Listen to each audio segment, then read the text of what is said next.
Good afternoon everyone. Welcome back to my channel. My name is Shikha Sharma and I am a teacher by profession and my channel name is Teach Learn and Grow with Me.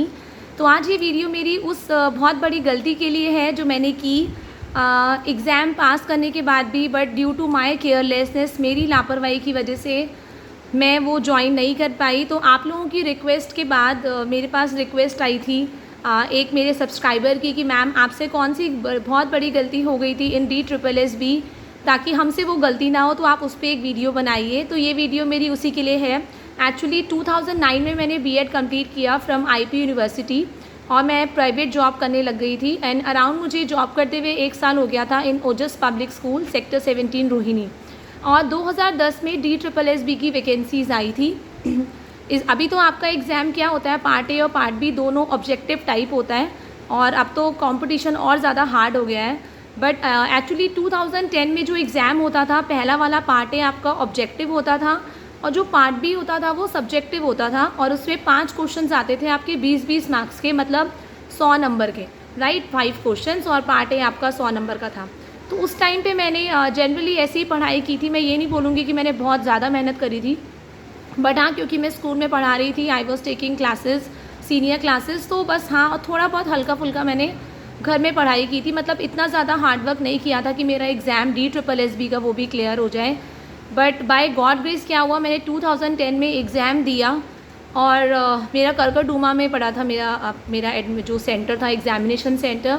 और exam देके मैं काफ़ी time तक 3-4 महीने तक wait करती रही result का, बट रिज़ल्ट आया ही नहीं। एंड मैं अपनी जॉब के साथ, अपनी प्राइवेट जॉब के साथ बिज़ी हो गई और मैं भूल ही गई कि मैंने कोई एग्ज़ाम दे रखा है DSSB का। उसके बाद क्योंकि मुझे लगा कि सब बेकार होता है, कुछ नहीं होता है, मतलब उस टाइम पे क्योंकि मैं नई B.Ed करके आई थी तो मुझे गवर्नमेंट जॉब की वैल्यू नहीं पता थी।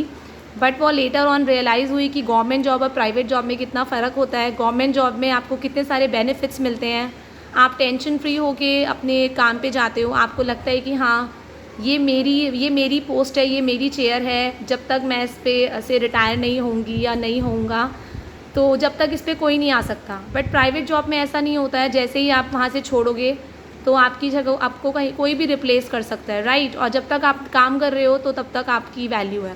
सो एक्चुअली मैं उस टाइम पे मुझे इतना ज़्यादा दिमाग नहीं था और मैंने एग्ज़ाम दिया और मैं 3-4 महीने वेट करने के बाद मैं भूल गई वो एग्ज़ाम देके।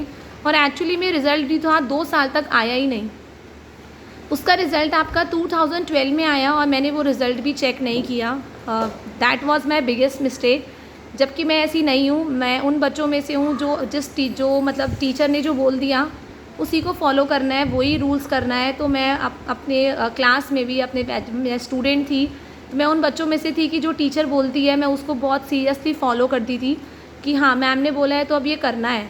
और इसीलिए भी शायद आई डोंट नो मुझसे कैसे वो इतनी बड़ी गलती हो गई। मैं उस टाइम पे सीरियस नहीं थी गवर्नमेंट जॉब को लेके और रिज़ल्ट नहीं आया तो मैं भी बस अपनी जॉब में लगी रही। फिर 3 इयर्स तक ऑलमोस्ट मैंने ओजस में काम किया और उसके बाद मैंने गीता रतन में अप्लाई किया तो मेरा गीता रतन में हो गया। तो मेरे लिए वो बहुत अच्छा जंप था, सैलरी में भी, और बहुत अच्छे स्कूल में मेरा सिलेक्शन हुआ। गीता रतन हमारा सेक्टर 7 रोहिणी में है, वहाँ मेरा सिलेक्शन हुआ तो मैं बहुत ज़्यादा खुश थी और मैं वहाँ पर अपनी जॉब कंटिन्यू करती रही। बट अपना रिज़ल्ट को देखना ही भूल गई और नहीं देखा मैंने रिज़ल्ट। मैं मानती हूँ आज तक की अपनी गलती। उसके बाद क्या हुआ, मेरे घर पे मेरा अपॉइंटमेंट लेटर आया फ्रॉम दिल्ली गवर्नमेंट ओनली। और जब मैं स्कूल से आई गीता रतन से 3:30 बजे, 3 बजे छुट्टी होती थी हमारी। उसके बाद मैंने देखा ये क्या, मेरे पापा के हाथ में वो लेटर था और वो उन्होंने मुझे पकड़ाया कि ये क्या है लेटर।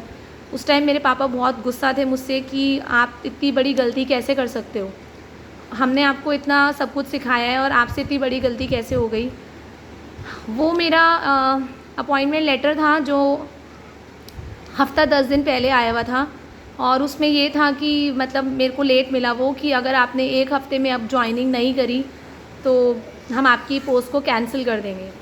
सो इसी वजह से मेरी अपॉर्चुनिटी वो निकल गई, क्योंकि वो लेटर मुझे लेट मिला, मैंने रिज़ल्ट नहीं देखा और डायरेक्ट लेटर मिला विद वार्निंग। और उसके बाद 1 हफ़्ता बाद जो मुझे उधर इंटीमेट करना था तो वहाँ वो 1 हफ़्ता भी निकल चुका था मेरे लिए। तो वो मुझसे बहुत बड़ी गलती हुई। मेरा पूरा लेटर, वो मेरी सेक्टर 9 रजापुर जो में स्कूल है, जो सर्वोदया, मेरा वहाँ पे सिलेक्शन हुआ था। एंड बिलीव मी 2012 से लेके 2021 तक मेरे अंदर इतनी गलानी थी, इतना रिग्रेट था कि लोगों को तो गवर्नमेंट जॉब मिलती नहीं है और मेरे हाथ में गवर्नमेंट जॉब आई और मैंने उसको ऐसे ही गंवा दिया। और सबसे बड़ी बात, वो गवर्नमेंट जॉब ऐसी थी कि जिसमें मैंने इतनी ज़्यादा मेहनत नहीं करी थी, सच बताऊँ तो। वो आप मान सकते हैं कि मेरा लक था कि वो मुझे मिली और मैंने उसकी रिस्पेक्ट नहीं करी। तो 2021 तक मैं बहुत ज़्यादा परेशान रही कि मुझे चाहिए, पर मेरे पापा भी मुझसे बहुत नाराज़ हुए इस बात को लेके। बट 21 में अगेन मैंने प्रिपरेशन करी। उस टाइम मैंने बहुत ज़्यादा हार्ड वर्क किया। जब हमारा ऑलमोस्ट मैं घर पे थी, क्योंकि मैं जॉब छोड़ चुकी थी, लॉकडाउन की वजह से मेरी प्राइवेट में लैंसेस में ज्वाइनिंग नहीं हो पाई थी, और तब मैंने मेहनत करी। And then again I have qualified the DSSB, और फाइनली मेरे को सेटिस्फेक्शन मिली कि नाउ मेरे पापा भी फिर मुझसे खुश हुए, और बस वो गलती मैंने अपनी सुधार ली। तो यही मेरी बिगेस्ट मिस्टेक थी। तो आप लोग ये मिस्टेक बिल्कुल मत करिएगा। अगर आप कोई एग्ज़ाम दे रहे हैं तो उसका रिज़ल्ट वगैरह आप डेफिनेटली चेक करते रहिए, क्योंकि जो गवर्नमेंट जॉब के रिज़ल्ट होते हैं या तो वो इतना लेट आते हैं या वो इतना जल्दी आ जाते हैं, और सब कुछ बहुत जल्दी हो जाता है। तो मुझे एक्सपेक्टेशन नहीं थी। तो all the best for your preparation for DSSB। अब तो DSSB और हार्ड आता है, तो अपनी प्रिपरेशन है उसको एकदम 100% रखिए। डेफिनेटली आप भी स्कोर करेंगे एंड आप भी सिलेक्ट होंगे। Thank you everyone, have a nice day.